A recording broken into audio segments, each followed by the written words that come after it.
Welcome back to another episode of Picking Up the Pixels RPG Love. I'm your host, Boston, and joining me as always is Musim. Hello. Patreon.com/E1M1, as Moon would say, those ones are numbers. If you want to support this show and all the other E1M1 shows, over there is the place to do so. You get just a lot of audio every week, and especially every month. The recommended tier is the $5 a month tier, not per episode, that's per month. And you get, I think, right now, like 10 episodes of audio every month. We usually have one or two things going up every week. So check it all out over there. You get full details on everything you get, early access, exclusive stuff, cool behind-the-scenes things, all that. Patreon.com/E1M1. Musim, what have you been playing this past month? Yeah, so it turns out when you have puppies, you kind of can't leave the room with them. So Right. that has been most of my life has been like watch the puppies and play a game this last month. So Okay. I spent a decent amount of time. First, I want to start out by plugging Game Club. We played Norco this last time, which is a point-and-click adventure game that I would compare to like a Rise of the Dragon, but go check out our episode and play Norco on, I think it's still on Game Pass. I think so. Yeah, that's over on tvgp.tv. We have a game club. Yeah. It is also spoiler cast, so if you haven't played Norco, go play that. It's a handful of hours, maybe. Yeah. It's good. And we have a good amount of mixed opinions, I feel like, on it too, which always makes for good conversation. Yeah. So, I started the month playing just a ton of Elden Ring. Oh, nice. I've kind of like I figured out kind of how to enjoy the game, and then well, okay, I'll take you on the journey. So I'm building my characters around strength and incantations, basically. Incantations give me a lot of fire spells. It builds up like faith and FP, which seem to be kind of the prerequisites for a lot of the summoning stuff. Okay. The summoning stuff, if you haven't played Elden Ring, you got to be near a summoning statue to use. Generally, you can summon in a large chunk of the open world, and then when you're in a dungeon, you can only summon usually for the boss. Okay. I can't remember what level I am. I'm like 60 or 80 or something like that. Which, oh, wow. Okay. It sounds like a lot, but it isn't. Okay. I don't know I haven't looked up what level people are beating the game at, but I get that I looked up so like when you start the game and you get out of the dungeon, you meet this white mask guy, who I don't think is called White Mask Guy, but that's what I'm going to call him. And if you follow his quest line, his is kind of the PvP quest line, right? Like, gives you fingers, which lets you go kill some guys and things like that. And I've been loosely following that, but I forgot why I brought him up. Has that gotten you a lot of levels? Oh, yeah, no, not really. Okay. That was, man, I completely forgot my point in that. Oh, well, it doesn't matter. It was, basically, I'd been playing the game, and I got to the big castle and beat Godric, which is my understanding. Oh, right, that's why I brought up multiplayer, because the multiplayer guides were saying you should be a level 120 to really start getting into PvP. Okay. And that's why I found that out, because I was looking up that dude's quest. But anyway, I beat Godric, which basically I just beefed up one of my summons a whole bunch, and my summon did probably half the damage to him, and I just set him on fire for the rest. Oh, wow. So that was nice. It's kind of like I encountered him one day. Justin from the Tiltcast was over and was kind of giving me advice, because it's like one of his favorite games of all time, kind of thing. Which was helpful, because there's just, they make these games where they really just want you to talk to other players and interact with other players. And I just got to acknowledge that that is the game I am playing, and it's a more social game than kind of expected. Yeah, and I don't want it to be a social game, but you know, I'd played like basically after I beat Godric is when I turned on the okay, fine, we'll go online with the game and have the online experience. Oh, okay.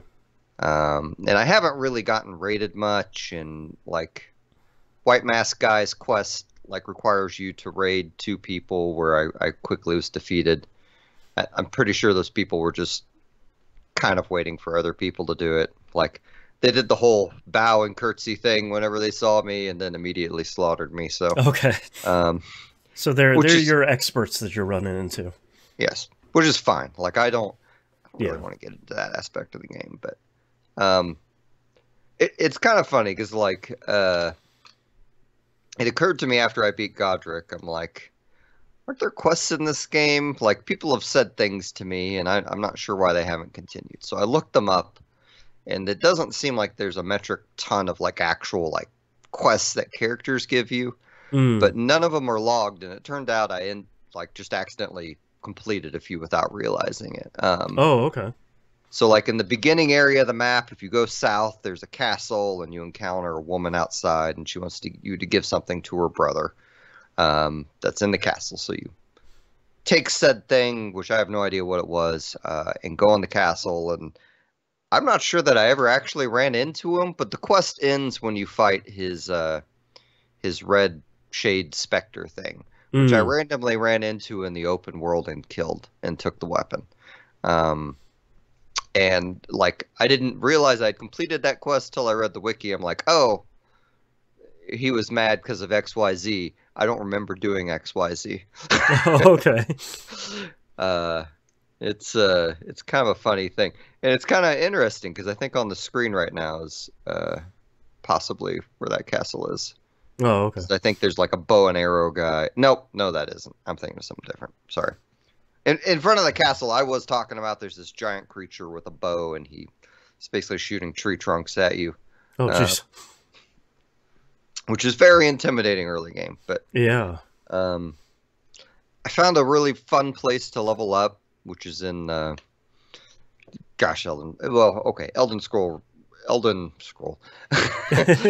Ring players probably already hate me anyway. But like the red soiled area, basically there are these giant weird rat dog looking things, and there's a bunch of soldiers, and you can aggro them both into fighting each other pretty easily. So you kind of just ride your horse and aggro them all, and then watch them kill each other and get 5,000 to 10,000 souls. Right. And there's like 2 spots in that land you can do it. And I basically did it until it took me like 20 or 30,000 to level up, and now I need a new level up spot. Which is also why I was doing White Masks Guy, because I guess at the end it gets you to, I don't know, some area where evidently you can grind some souls pretty easy. Okay. But kind of past Godric, like I kind of just tried to explore the open world more for what it would let me. The way the game's constructed, it really, like, you have to progress the story to access certain other open world parts, from what I can tell. Oh, okay. It's not quite like a Breath of the Wild situation where you can just start walking in the direction and you'll reach whatever place. Maybe there's some players who say you can, but I'm betting they're like, finding a spot on a mountain where they can just repetitively jump over and over that'll eventually get them over the mountain, or something weird like that, Right. But gosh, I don't like. I enjoy all the weird character moments, but I wish they were kind of explained more. Like after beating Godric, I went back to the round table, round hold, whatever it's called. It's kind of your hub area. And like no one was there, and there was some guy who attacked me, and then I beat him, and I think he was a dude that was in there before, but I don't know why he attacked me, and no one acknowledged it afterwards. That's always been one of my issues with these games, is like, I know there's a lot of lore and there's a lot of story. People are always like, oh, you have to read the items for the stuff, but like every once in a while you like go back to your hub and this dude who's been nice to you and like upgrading your weapons will be like, welcome back.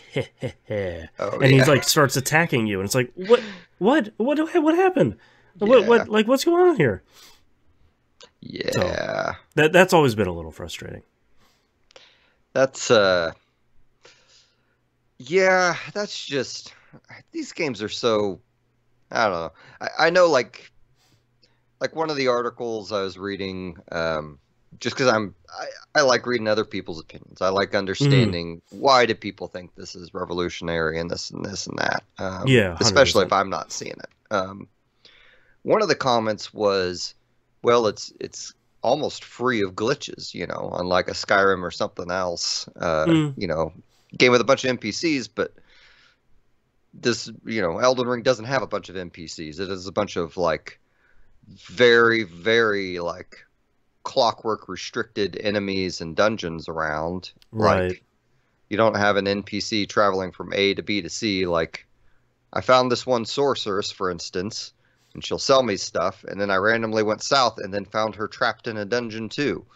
And she Oh, didn't know who interesting. I was, and but I went back to where she sold me stuff and she would still sell me stuff and didn't acknowledge the trapped in the dungeon thing. So like Huh. is she projecting herself? Is this just I meant to interpret that as at some point in the game she was captured and Right. the dungeon is her escapes? Like, there's no like real NPC. Like they aren't going to jobs and doing things and making the rounds and whatnot, right? Like it's Oh, sure, all, there's no like routines or anything like that. yeah. Like I Right. feel like there is less error to happen in that aspect. Mm-hmm. Um, but there's also way more grinding in this game, at least for me, the way I play, than almost any other RPG I play. Yeah. Um, like, you play like a Persona game, and generally, if you do all the side quests, you will have to grind very little, if at all. Mm-hmm. And most of the grinding will just be, well, I really want this Persona, and Right. I need to get this drop or something to get it. And this one is very clearly like you'll hit a boss and the bosses are kind of where it shines if you're leveled up enough to be able to take a couple hits from the boss. And Right. if you are not, or if you either want to be able to take a couple hits or be able to dodge enough, one or the other. And if you're Mm-hmm. not, then it's back to the grindstone. And Right. I wish it was like, oh, just go explore a different area and come back later. But because the areas of the map are restricted based on like basically story, right? Like you have to beat Godric's castle to gain access to an entire new segment of the map, right? Like, Oh, okay. and I get the impression I probably have to do. I probably have to make it into the Magic City before I can go further north, right? Like, Oh, okay. it's very land restrictive. It's not a Metroidvania, but they very much have those choke points. And Mm-hmm. once you get past the choke points, you can just teleport between grace points. Almost said bonfires. I'm getting a little bit better. But it's like I like the game. I like the aesthetic, and I like exploring the world. My main issue is just that I don't like the combat. Yeah. But the bosses are really cool when you know that you have what you need to beat them. Oh, okay. But if what you need to beat them is 6 hours of practice on the boss, then I lose interest. Like I don't Yeah. like 10 years ago when I played Demon Souls, I did get a rush from beating certain bosses. Like it was this big feeling of accomplishment. Yeah, And you finally figured out the puzzle. Like you did the thing. yeah, and I don't know what is, maybe I'm just a curmudgeon. I just don't get that out of these bosses, Like I'm Yeah. happy I beat them and I'm past them. And I'm excited to see what the bosses and their forms bring and kind of what puzzle I got to figure out. But it is nowhere near that same, like, feeling of accomplishment I used to get from it. Yeah, Uh, when you die on your 20th time, it's just sort of like, okay, like Yeah. We're going back in here for 21. All right. Yeah. Yeah. I can't remember if I said it last time or not, but the open world also reminds me a lot of a Xenoblade. Uh, Mm. like, because, you know, Xenoblade, everything is gigantic. There's always some gigantic monster you want to avoid on the map. Yep. You generally aren't going to run into NPCs in the map, and if you are, they're going to be stationary, you know. Mm-hmm. And that is exactly this game. I mean, if you know, you die, you just go to whatever point. It's very, it may just be a Japanese thing. Right. Like, I mean, that's another way that Elden Ring kind of prevents you from getting places is, oh, that is actually 100 stories up, so there's nowhere you're gonna get up that thing, Oh, right, right, fall down it or something. right, Your horse can only fall so far. right. Um, I did do the cool like underground world and fight the weird memory of the stag god thing. That was pretty cool. But I don't know. It's a neat game. It's I know I don't like it as much as everyone probably would like me to, but But it sounds like it's finally, at least portions of it are clicking with you now. yeah, yeah. Yeah. I've kind of shelved it for the moment just because it is so grindy, but I Mm-hmm. anticipate going back at some point. Um, so continuing on, played a tiny bit more Persona 3. Mm. I did not make real great notes on this. I keep meaning to do like a day a day in Right. Persona 3, and it winds up being more like 1 or 2 days a week. But I made it through uh, the first boss fight, I think. Um, Oh, in Tartarus? y yes, Okay. maybe.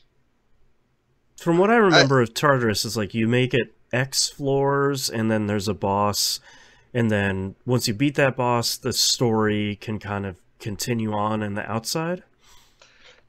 yeah, like they have the full. I think it's the full moons, right? Like where you have to. Oh, right, right. Because Persona at that point was still doing the SMT moon phases stuff. Yeah.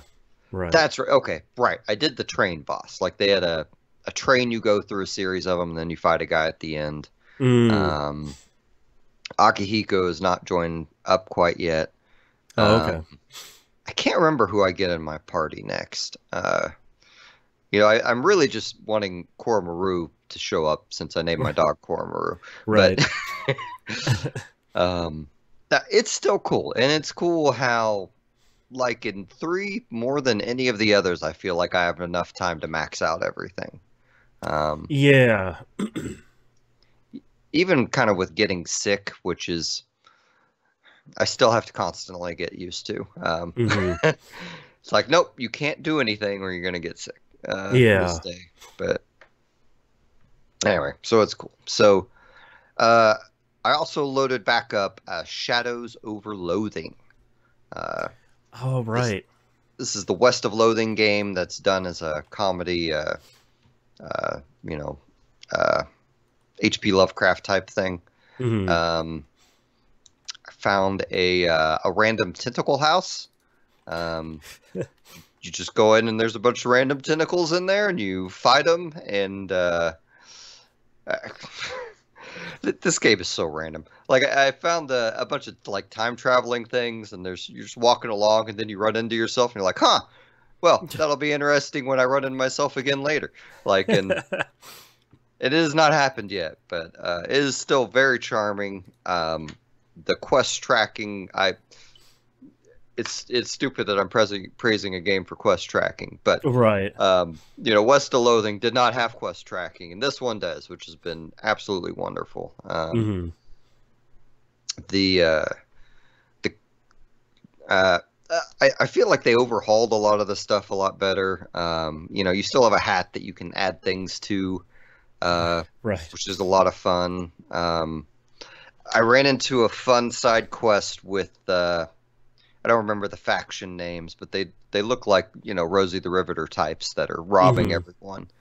Um, then you meet the main one who's sitting on a throne of like Uh, I'm just gonna. I'm sorry, guys. I took terrible notes on this. Uh, Well, but throw made of something that was funny, whatever it was. right. And like, you could fight her, you could talk to her, you could do like a number of things. So I opted to kind of trick her out of the chair and then became head of the faction. And Oh, nice. um, now they just randomly show up and give me stuff, but they complain about it every time, which is entertaining. Uh, but it's a real fun game. I'm having trouble sticking with it for whatever reason.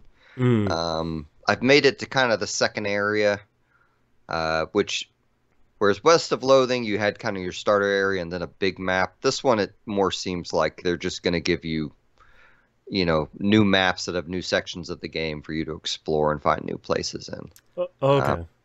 That's Which probably a little bit better, because I feel like in the first one opened up so much at the beginning that I kind of got a little bit overwhelmed. Yeah.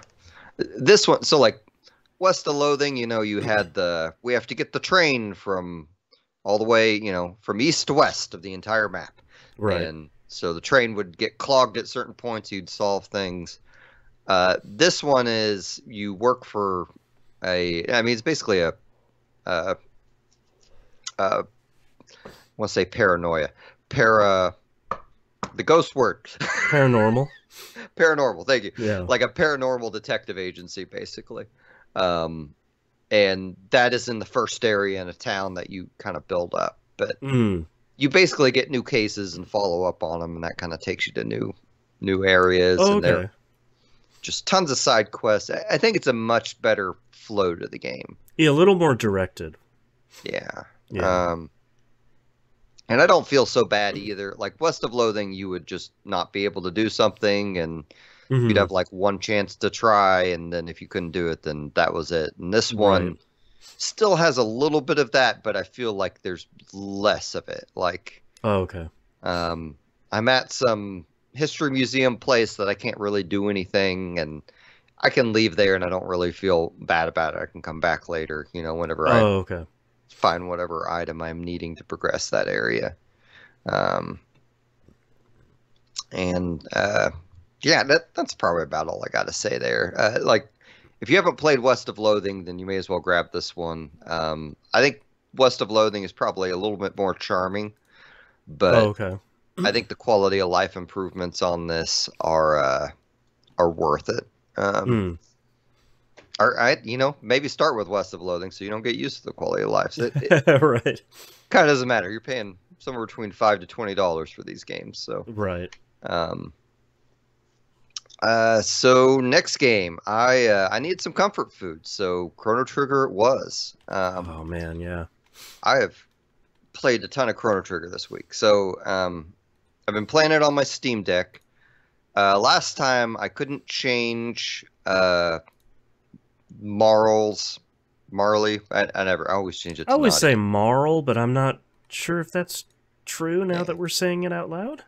Yeah, like it wouldn't let me change her name, and it turns out it was me. It was I'd pressed every button on the Steam Deck and nothing happened. It turned out I needed to press enter on the graphical keyboard, and it would let me change their name. Okay. Interesting. These stupidest. Well, anyway. So if you want to change a character's name, type it in and then press enter on the graphical keyboard, and it will work. Okay. But I kind of mainline this. Well, mainline kind of gives the wrong impression. I'm doing the side quests. Yeah. That is almost all I have played this past week. I kind of got to my favorite part, which was the whole Fiona's side quest in the desert. Oh, that's a great one. It's the results of fighting those guys that's so good, and that it makes me want them to. I know it's sacrilegious, but this game is finally starting to show its age kind of to me, and I would love for them to remake this game and then double down on the time travel side quests you can do once you get the Wings of Time. Oh, sure. Just create more of that weird. I'm gonna leave Robo 400 years in the past and pick him Right. up. Right, and he's gonna till this desert. Yeah. Yeah. Oh, it's so good. And you know, after you do Robo's thing and pick him up, you have to go do Luca's uh, past mission, right? Oh, Um, right. which in the past I'd always hated because you have to enter the code Hmm. uh, to accomplish the thing to save her mom. Basically, this is a 30-year-old game. I can spoil it. Yeah, it's just I'm if you trying haven't not to. played Chrono Trigger, just go play. It's one of the best RPGs of all time. Yeah, But yeah, end game spoilers for something you've probably already played. yeah. So right. So Luca has to go back in time to save her mom from from losing the functionality of her legs. Right. Um, you know, her mom gets her skirt caught in the machine, and you have to enter the password into the machine, which is her name, which is Lara. And in Right. the past, you would do that by pressing the L button on the SNES controller, the A button, etc., etc. Yep. Um, and it has always been miserable for me to get because you're listening to these sound prompts, and it is just a nightmare. Yep. Steam Deck version, they literally put all your letter choices on the screen. So you just select a letter and press a button. Oh, Um, interesting. Okay. it is like the first time, you know, 30 years ago when I played this, like I had to replay that whole story segment like over like 4 or 5 times Yep. before I could get the stupid sequence right because it just wouldn't pick up the buttons. Well, and the Super NES version, the timing was always weird, and they never showed you what you were inputting, so it would be like bink, bink, bink, burp, burp. And it's just like, Yeah, what did I do? yeah. What didn't I do? Like I don't get it. And the sound it makes when you enter a button is very similar to the sound it makes when it tells you to start entering buttons. So you're Yes. always very confused. And Yep. granted, every other like side game, you're still in that situation. But the one of Hmm. saving Luca's mom, they have fixed. Yeah, and I feel like they did something. I don't remember what they did on the DS version, but I feel like they improved it on that version too. And I don't remember what they did on that one either. That and like the Zaby puzzle, no, XABY puzzle later Yeah. on. I feel like both of those were improved somehow. I don't remember how. Yeah, the XABY is still crap. But Yeah, that one's uh, rough. like the Steam version really seems like it's the DS version and has all the animated cutscenes from it. Okay, yeah, And I haven't like I just now like I literally, you know, did the whole the Chrono Trigger egg thing yep. and then immediately went and did, you know, my favorite side quest. So I haven't gone back in time to see if the extra dungeon is there or not that the DS Oh, had. that But extra dungeon. That's right. Ah, I totally forgot about that. They had an extra dungeon and an extra ending too. That tied yeah. the extra ending tied right into Chrono Cross. Oh yeah. Forgot Yeah. about that. It was like the Fall of Guardia, I believe it was. It was like the Mm, extra ending. yeah. Man, I gotta play Chrono Cross one I've of these been days. I've been thinking about picking up that I like Chrono Cross a lot. Sorry. I liked Chrono Cross a lot when it came out, and I'm like, man, I haven't played that for what was it, 20 years old now or something like that. I was like, man, I should pick up that new version. It seems pretty fine. I've played the intro and it seemed pretty fine. Yeah. But that was a year or two ago whenever it came out. Right. I don't know that Radical Dreamers is worth spending time with, but it's an interesting artifact to be I'd sure. probably follow a walkthrough on that just to like I'll see it once and then be like, ah, that was cool. Yeah, that would be a better way to do it. I tried it Yeah. without a walkthrough, and it was like, to be honest, like I feel like it would be best with something that had save states, Yeah. because like they have some random encounters in there, and they don't really tell you your stats. You're just kind of given these text descriptions of so and so. Sarge is not looking good, or whatever the Right. character's name is. You know, stuff like that. So you're never really clear how close you are to death, and it's you don't. There's no saves in it. You know, once you die, you have to start over. Right. So, like, I think when I played it, like, it's a 2-hour game that I think I spent 4 or 5 hours doing because I Mm. died the first couple times. But It's a neat artifact that I don't think is for everyone. But Yeah. beginning of Chrono Cross seemed fine. I'll go back to it one of these days. Yeah. Maybe after I beat Chrono Trigger. Who knows? There you go. Man, I I love need Chrono to. Trigger so much. Pretty broke and need to play things I already own. Right. Yeah, Chrono Trigger is just, and playing a fresh copy of it, like it's been so long since I've started the game from scratch, I forget how difficult some of it is. Yeah, and like at the same time, what I love so much about it is that, like even if you do all of the side quest stuff, your first playthrough is gonna be maybe 20 hours. Like you're not in it for 75, 130 hours or something. Like it's not. It's a very snappy game. Yeah, it is. I have done little to no grinding. I think the only Yeah. time I ground was when I was on, not the Black Omen, the Black Bird, maybe? The ship. Uh, Yeah, I usually have to do some there because like that boss battle with the two golems. I think yeah, that's the boss battle. That one's tough. yeah, that is. But that's like That the was, hardest battle in the game, I think. yeah, yeah. Like all the others is just a matter of like once you stop thinking of your equipment as putting on the max stat and start like, oh, this enemy is dishing out this element, so Yeah. I should, like the trick with the golems is let's equip everyone with ruby armor, which cuts fire damage in half, and we're going to attack the golems with fire magic, and they're going to copy the fire magic. Yep. Um, Yeah, it's the thing that I like when RPGs do it really well is when you get the puzzle element yeah, of it. It's like, this boss battle, you don't really have to grind to beat it, but how do you solve the puzzle? yeah, yeah, and that's most of Chrono Trigger. I'm a little antsy about fighting Lavos again. I remember that being particularly rough if I'm not leveled up to a certain degree, but also I'm being into like the biggest question on your playthrough of Chrono Trigger is where am I going to fight Lavos the first time? Like, Right, right. um, I don't and it, remember what I usually pick. yeah, I don't, it's either the Black Omen, going to 1999, or I forgot what the third one is. There's a I third feel one like I though. usually pick the Black Omen, but I'm not entirely sure why. Do you have a shorter battle with Lavos if you do it that way? Oh yeah, because you crash the Black Omen.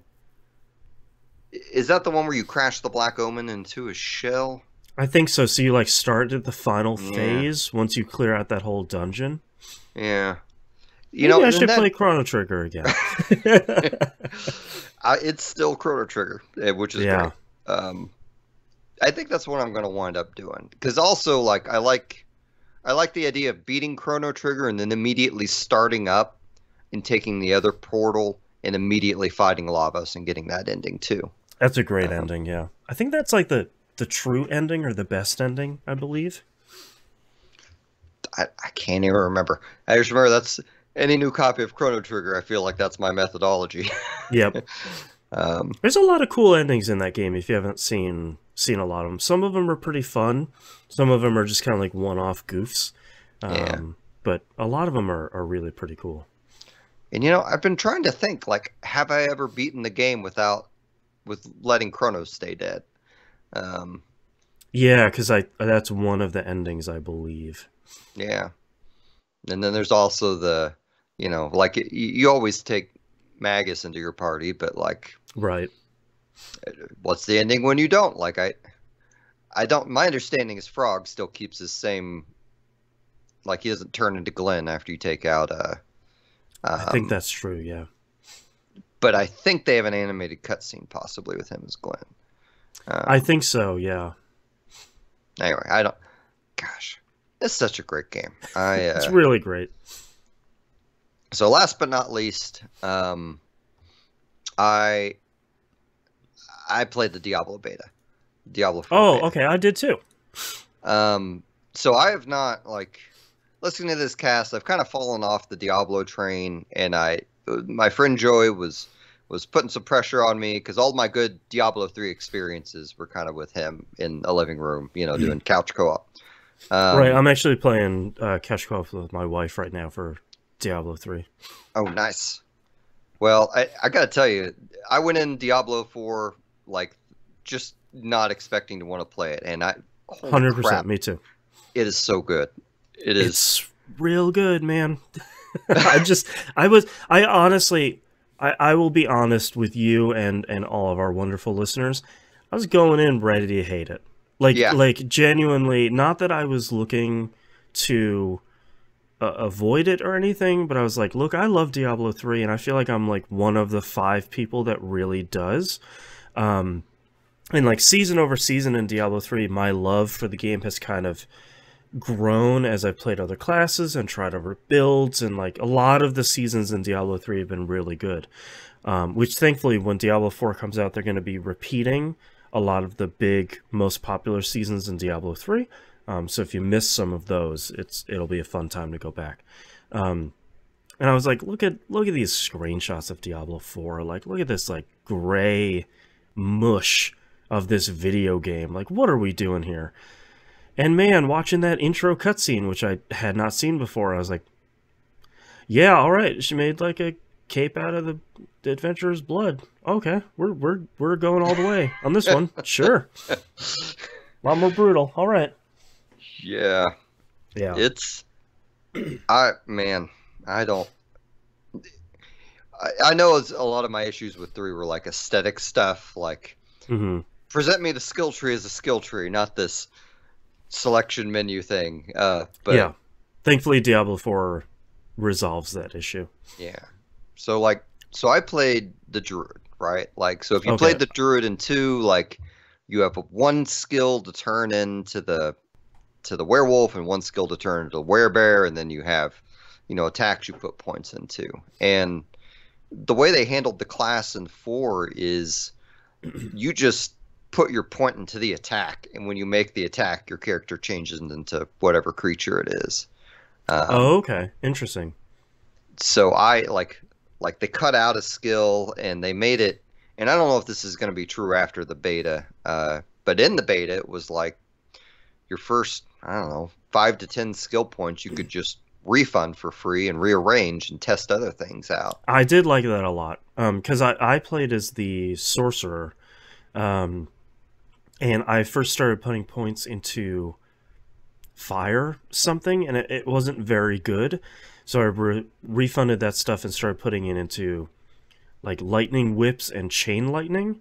And once I got chain lightning and I got the ability, so one of the things I really like about Diablo 4's skill tree is kind of have like bundles of skills you can put into, and then once you get like enough skill points, it kind of draws a line to another bundle of skills. So you have like these smaller skill trees. And the one thing I liked was, so for like chain lightning, you can invest points in chain lightning, you get up to like 5 points, and it just gets stronger every time you put points in there. And then it has like another skill coming off of the back of it that you can invest into, and it has 2 skills branching off of that one. And you can only pick one of the 2 skills in the branch, and both of them are pretty strong, but I like that you have to make the choice between the 2, and the one that I got for chain lightning was actually when chain lightning bounces off an enemy and then comes back to me and bounces off of me, it increases by like 25 or 50% the damage. And I was like, okay, now we're starting to make a build, which I feel like was not impossible to do on Diablo 3, but not as kind of immediately obvious of like, oh, I'm going to put my points into specializing into this one sort of specific thing. Yeah. So one of the really cool aspects about that is I would encounter bosses that I couldn't beat, and like a lot of the druid's choices were, the offshoot was either you heal yourself or you give yourself a buff. Oh, okay, interesting. And swapping that back and forth would change the tide of that boss battle for me. Okay. Which I really appreciated. And the other thing I liked about the druid was I also got wolf summons eventually, so I could Oh, nice. change into an animal and do wolf summons, which is all I really wanted in life. All right. The man, so the first, you go to your first after you get out of the snow area, and kind of get into more of the game proper. Like I realized, oh, this is just an always online. I'm gonna see characters out in the field thing, and I was surprised about that. I feel like I had kind of missed that in all the coverage yeah, that I had seen. I had not seen any of the coverage, so it was all a surprise to me. But I didn't realize they basically added like the Destiny public events in there. Yeah, which is surprising. Yes, I was able to solo any of the ones I was in, and the ones I had Yeah, other me too. people in were easier, and I really like those are there. Like I get good Yep. equipment. You get seemingly titles for doing them X amount of times. Right. Um, Also, unlike Destiny and Destiny 2, they tell you what to do in the public event and how to turn them into like the more difficult version to get better rewards, which I appreciated. oh yeah, I don't know if I ever did that or not. I don't think I did do that. I I think I did them missed that. on a couple because they always tell you like I think it's a really interesting way of like you see on the for anyone that didn't play the beta when you're wandering around there'll be like a big red ring on the map. And essentially, you go over there and there'll be some sort of event going on. I'll say, to clear this in 2 minutes or whatever, there's a timer counting down. Do this, and then there's like a bonus objective of like, stand in this ring for X number of seconds, or defeat these enemies before they get to the middle thing, and that'll kind of turn it to, in Destiny, it's like the heroic version or the whatever. So, but I appreciated that it was like, kill X number of enemies before they get to the middle to do this extra thing. It's like, all right, I appreciate that. Okay, maybe I did do that then. I Yeah. didn't realize that's what it was doing. Yeah. But I like there was, gosh, I know there was at least an hour of gameplay where I just kind of hung around one of those events and collected some cool stuff. Yeah. But I also wanted to try some other classes and briefly tried the Necromancer, and Oh, okay. he seemed all right. Like it was it's weird because his did you try him at all? No, I only had time to try the one. I wanted to get. They had some like I'm a sucker for these things where they're like, hey, if you get to level 20 in the beta, you get like a title or a wolf pet or something in the final version. I'm like, well, now I know what I'm doing. So I only had time to get one character to level 20 before the beta ended. Gotcha. I have no idea. I doubt I got to level 20. It's probably like level 17 or something. Yeah. So the Necromancer, his skill tree is entirely magic, and then he has a second tab that is for summoning. Oh, interesting. The second tab for summoning really reminded me of the Diablo 3 style type deal where you would just kind of get X amount of skeletons. It wouldn't be based like, Diablo 2 would be you put points into this skill and you get more summons that way. Oh, okay. I didn't, there were only like 3 categories in that tab, and there was no way I was going to get out of the first one. So I didn't spend a whole ton of time in it. The skill tree tab for him seemed like there were a lot of different directions you could go with it, and it was less obvious for me, like, when you're in one ring, like, so in the druid it was very much okay, I'm going to invest in bear skills and then the wolf summons, so each new ring I would do that, and it was less obvious to me what would complement each other on the Necromancer, and that may be because I just never got into the corpse explosion builds of 3, Right. Well, and I feel like in 3, it was always like, you kind of don't see the full capabilities of the Necromancer until you're kind of way deep into the skill trees, and then you get an idea of like, oh, I want to do this build, or I want to do this one, or this seems kind of cool, and then you kind of fully invest into one path. Yeah. I, I also really enjoyed like just like aesthetically and visually, like both the male and female druid were like these big husky type people, Yeah, and then the necromancer, like both of them were like needed to eat a sandwich.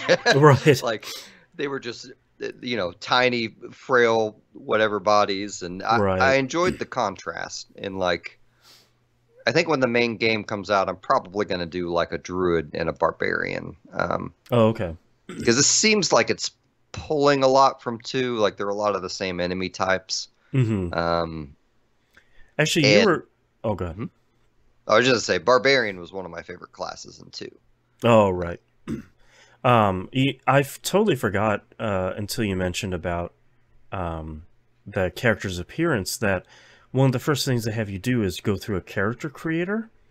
Um, and I was like, that seems really odd because in 3 you pick kind of male or female and then that's it. There's kind of an already created Yeah, character and you don't ever really see them again. I was like, I don't know if I'm going to spend a bunch of time going through this if I'm not going to see my character in cutscenes or anything. And surprisingly, immediately, there's kind of like close-up shots of your character that you've created, and they continue that throughout the entire thing. Like whenever you hit a new story beat, they're usually right up on your character, and it's not only your customized character, but it has all the armor and all the stuff that you've picked up already on you, which, like, we've been playing RPGs for how many decades? It's not a crazy thing, but for Diablo, for it to have kind of like cutscene direction and camera angles and things that aren't the kind of isometric view, I think is kind of revolutionary for the series, and I think it helps it a lot. yeah, and it's not like a Bethesda character creator where you're moving the clay that is their face around or something. Hmm. Um, but it is detailed enough to where you do feel some ownership over the character's appearance, and you don't spend hours on end in it, right? Like Right. you've a nice finite set of choices. I, Gosh, this game is so good looking too. Like I know all Blizzard games are good looking. I was not expecting to appreciate like the visual aesthetic and how the Right. character looked moving through it, and how items looked on top of it. Like it was, you know, past like Diablo 2, like a lot of the enemies sometimes blend in with the backgrounds, Yeah. and I don't think that's intentional. I think that's just the age it was made in. So I don't know. I'm pretty sold on this. I don't Yeah. What were you playing this on? Xbox. Okay. I was playing this on PS5, and I had largely the same experience as you did. Like, it looks, I think the game doesn't make a very good first impression. That first snowy area kind of looks pretty Yeah. drab, and I kind of one note.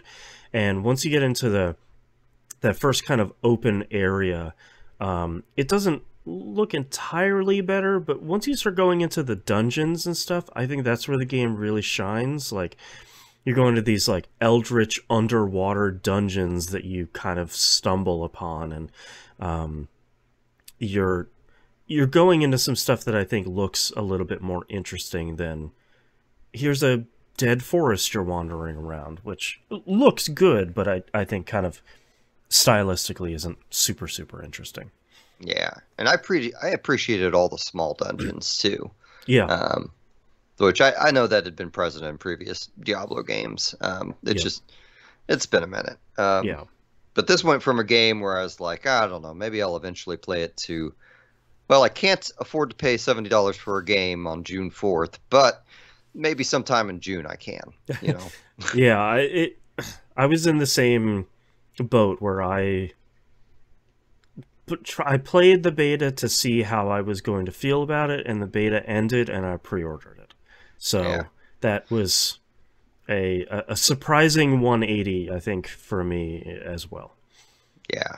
And even with even going into it, I was like, man, should I even morally be playing this game? Like, I know how Hmm. Blizzard treats their employees. I know they've had Right. they've had to at least react and do something, hopefully, like over the past few years. And Right. um, I think the thing but that made me feel better was that especially the Blizzard devs were saying, we're not calling for a boycott. So like oh, we're good, not good. asking for you to do that. And it's like, okay, that's more than fair. That So makes me feel a lot better because this yeah. game is not going to drop in price for years, um, Yeah. Yeah. as evidenced by Diablo 2. Um, Right. so that is all I've been playing. What else have you been playing? I have been playing. I was actually looking at it here today, and I was a little surprised that the developer of Stardew Valley was calling it a farm RPG, which, I mean, I guess a little bit, but I've been playing. I've been sick for like months. Like, I have a kid in kindergarten, so as soon as we get better from one cold, she's bringing home another one, which is just sort of how it goes. And I've been playing a lot of Stardew Valley because it is kind of the most casual but engaging game. And it is at the same time very kid friendly. So I started a brand new farm. I'm playing on a farm that so if anyone hasn't played it, over the years, the developers added new farm layouts above and beyond kind of the standard farm. So I've been trying a different farm layout. I'm just kind of having a great time at this point. I'm kind of working towards seeing all the new content that came out. There was a big patch 1.5 that happened last year, 2 years ago, maybe, that I've never really run into.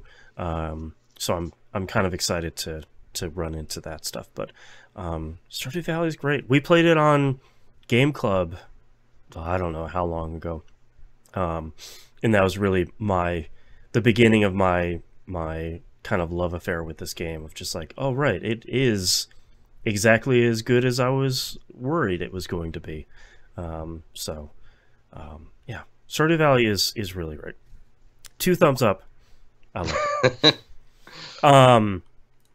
Other game here that I played, because I played a lot of Diablo 4, but we already talked about that, is Destiny 2.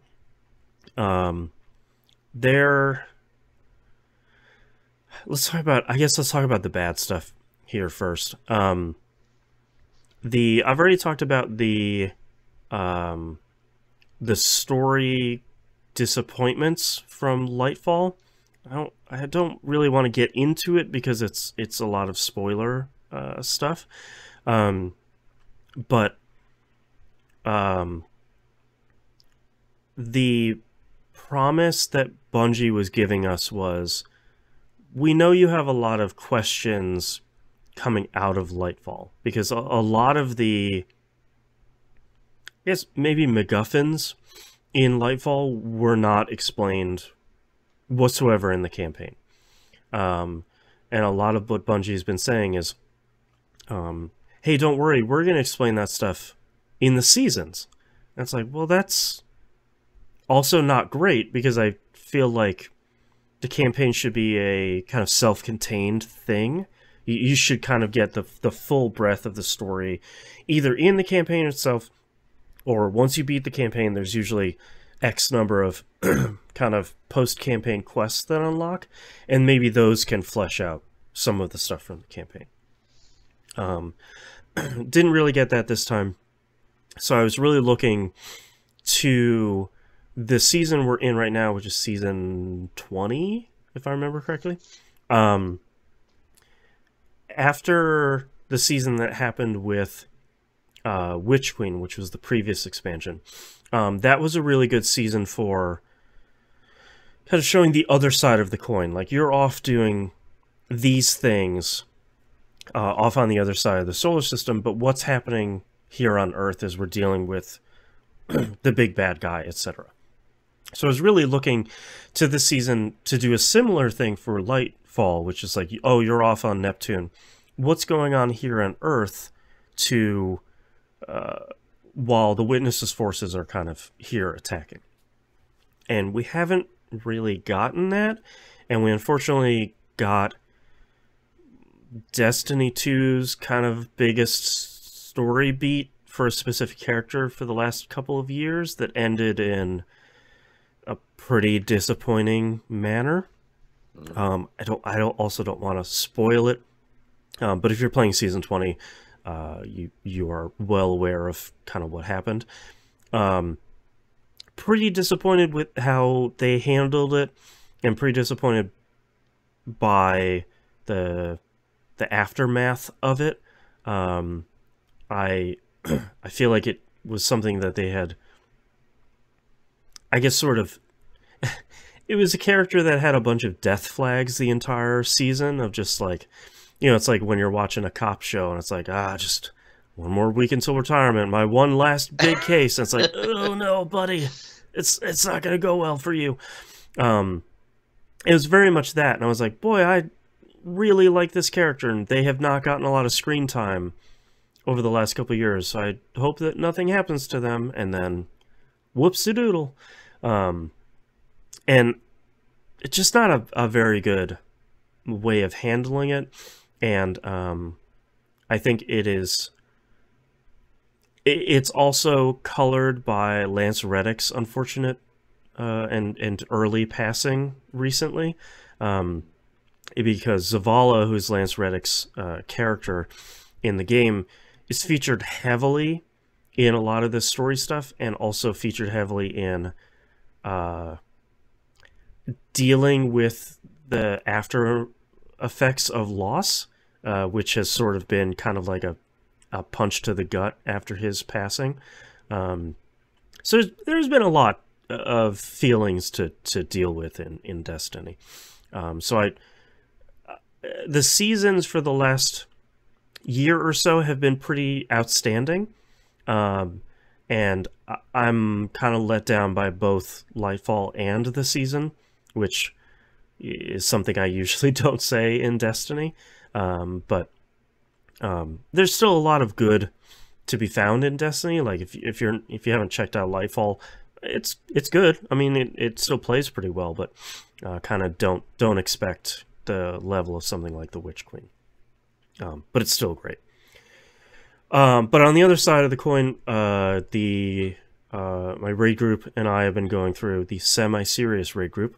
We've been going through the new raid, which is called the Root of Nightmares, and I've been having a pretty good time. It is a very different raid. If you're watching the video version, that I have the raid here playing on screen. It's a very different raid from normal. Most of the raids you have pretty much everybody doing specific roles, and everybody kind of has to do their part to complete each encounter. This one is very much the opposite of that, where you have typically one or two people of your 6-person team doing a mechanic in the encounter, and then the other 4 or 5 people are kind of just doing ad clear, which is kind of just taking out the enemies on the field, which is not inherently bad, because that typically means that it's a bit of an easier raid, and I know I don't share this community sentiment, but I do appreciate that there are some raids that are easier and there are some raids that are harder, because I think it's really important for there to be raids that people who are new to raiding can do. There is things like Vault of Glass, Deepstone Crypt, Root of Nightmares. Those are kind of your easier raids for you to cut your teeth on raiding in general, because it is something so different from the rest of Destiny.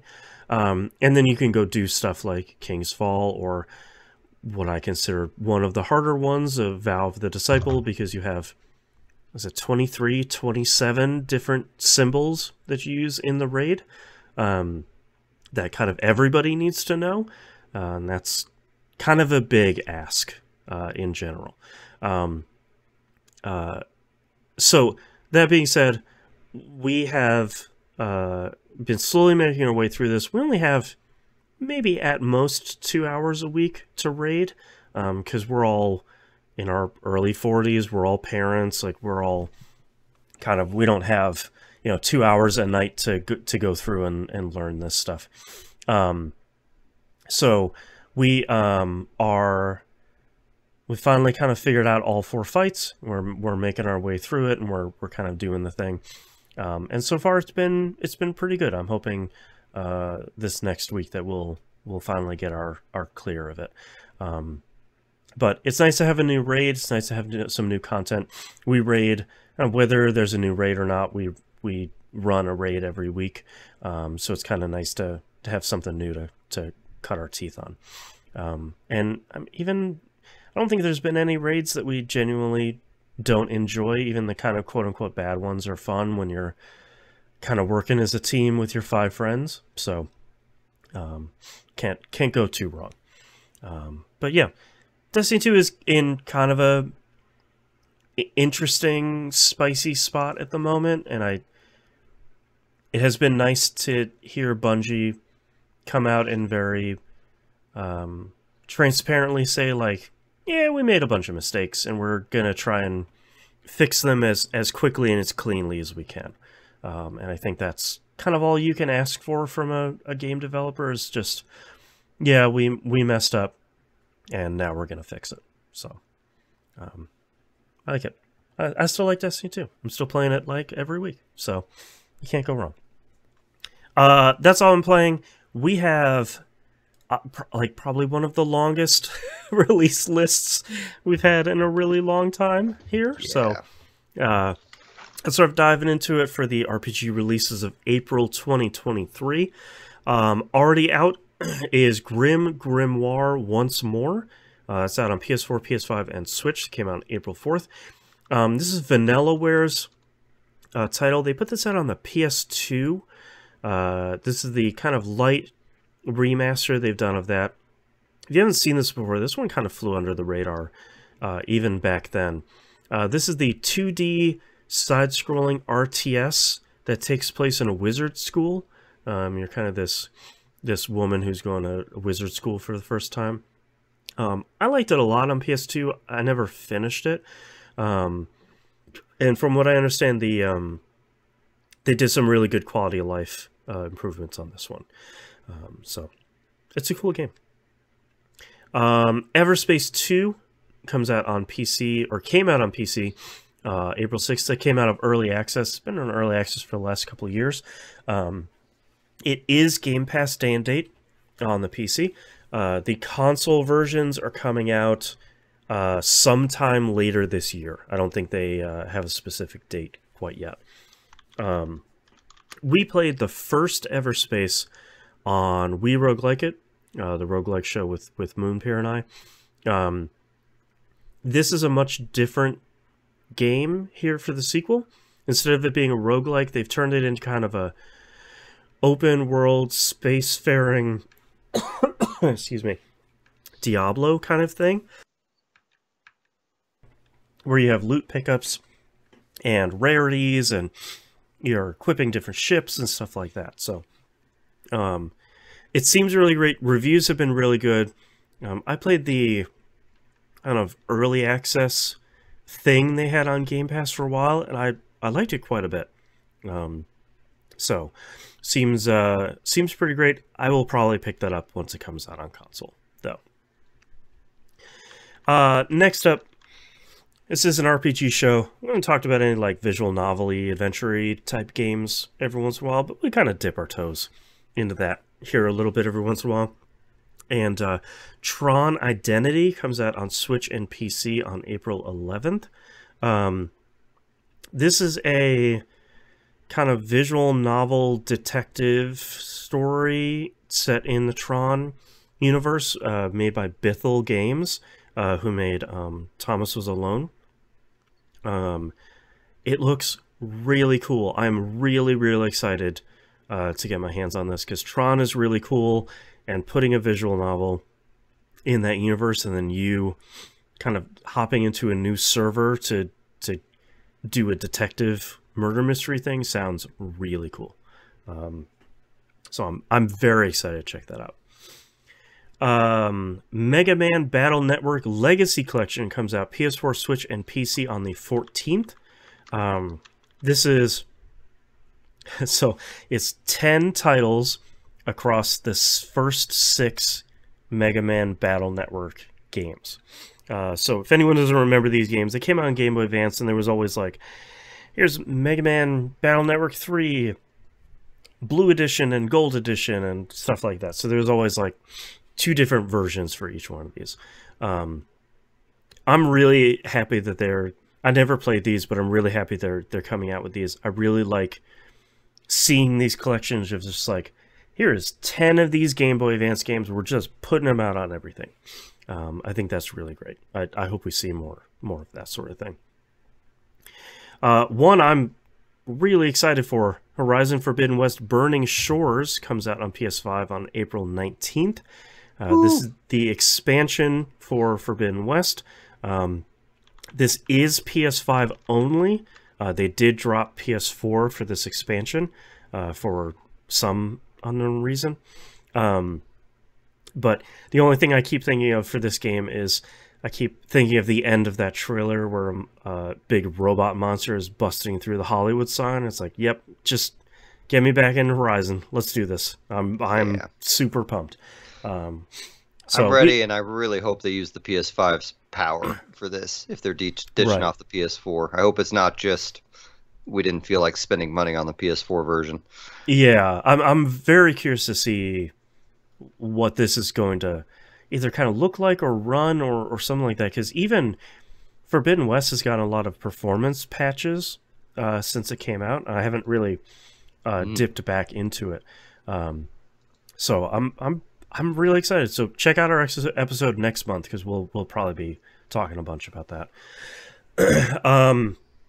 Finally, after 2 years, Final Fantasy Pixel remasters are coming out on PS4 and Switch on April 19th. Final Fantasy 1 and 2 are $13 a piece. 3 through 6 are $18 a piece. If you want to buy the full package, that's $75, which seems like it's actually a pretty good deal if you're gonna buy all of these games anyway. If you haven't seen the improvements for this version, they added another font, which is like the big sticking point for these games. That original font was not impossible, but pretty rough. But also for all these games, they've gotten to the point where you can change the encounter rate, so you can even turn off the encounter rate if you really want. Change how much XP or gil or AP or whatever you get from battles, all of that stuff. They've added a whole bunch of those systems in there. And if you haven't played these Pixel remasters, they kind of took the original versions of these games, not like the GBA or DS ones, and they remastered those, put a little bit of quality of life stuff in there, but Final Fantasy 1 is still like D&D. You have magic charges, you don't have MP. Final Fantasy 2 is kind of still the same way it is. Final Fantasy 3 is probably in the best shape it's ever been. This seems to be kind of the definitive version. And they put the credits back in Final Fantasy 6, which is great. The opening credits are walking through the snowfields. The credits names were missing from that, which was really weird in the original release, because it's just 2 minutes of you walking through a snowfield. So, funny story. I wasn't going to talk about this on here because that's literally all I played. I was really wondering if it was glitched at that point. Yeah, it's just a really strange choice of like, probably one of the most striking parts of the intro of Final Fantasy VI is that intro part where games were not doing that at that point. So to kind of take away all the credits was very strange. So they patched all that stuff in, which is great. Hopefully that stuff will be patched into the PC versions once these come out on consoles. If not, that would be a pretty big disappointment.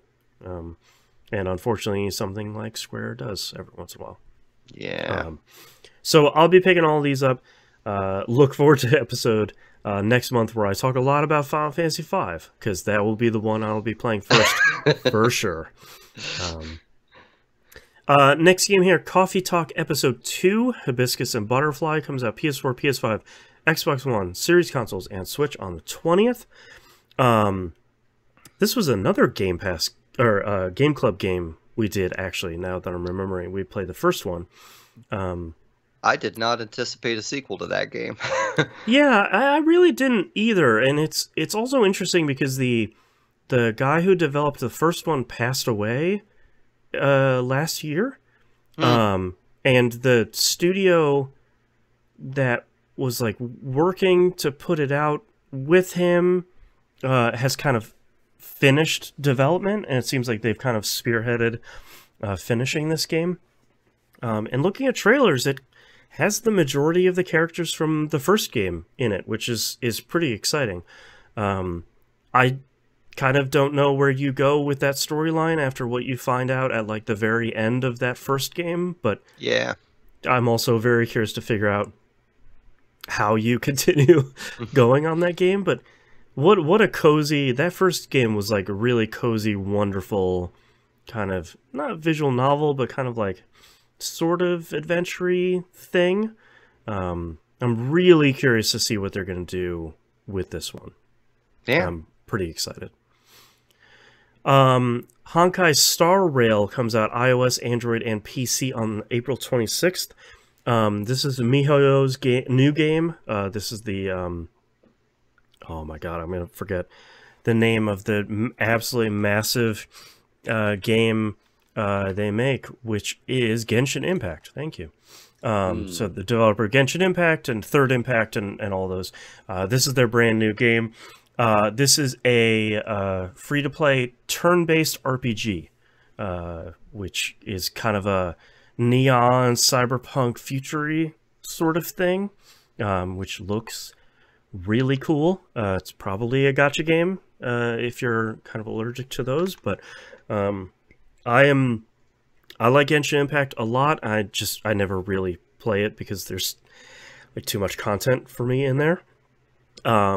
But I'm really curious to see what this turns out to be, because this looks like a really neat thing. So that's Honkai Star Rail. I went and like pre-registered or whatever. You know, they always all have those things like, if you go pre-register for this mobile game, you get 50 summon tickets and 30 star gems and 200, Stardew drops or whatever. So go do that before the 26th. Live a Live comes out on PS4, PS5, and PC on April 27th. I really thought this was going to be stuck on Switch forever. And I'm really happy to see that this is coming out on other stuff. There's a demo out right now that lets you play, I think, opening hour or so, and progress carries over in the final game. So go check that out. Everybody, I played a bunch of the original Super NES one, and everybody seems to really, really love this new version. So hopefully I will, maybe after Chrono Trigger, maybe I'll check out some Live Live. But that seems pretty great. Oh boy, Monster Hunter Rise Sunbreak comes out PS4, PS5, Xbox One, Series Consoles on April 28th.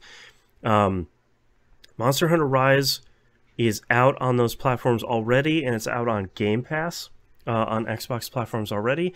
This is the expansion to that, so a bunch of new content, new monsters, etc., etc. It's Monster Hunter. You kind of know whether or not that's for you already or not, and if it is, you're probably already playing Monster Hunter Rise, probably as you listen to this show.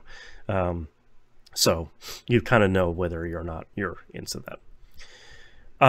A game that I think is an RPG. I never played the first one. Star Wars Jedi Survivor comes out on PS5, Series Consoles, and PC.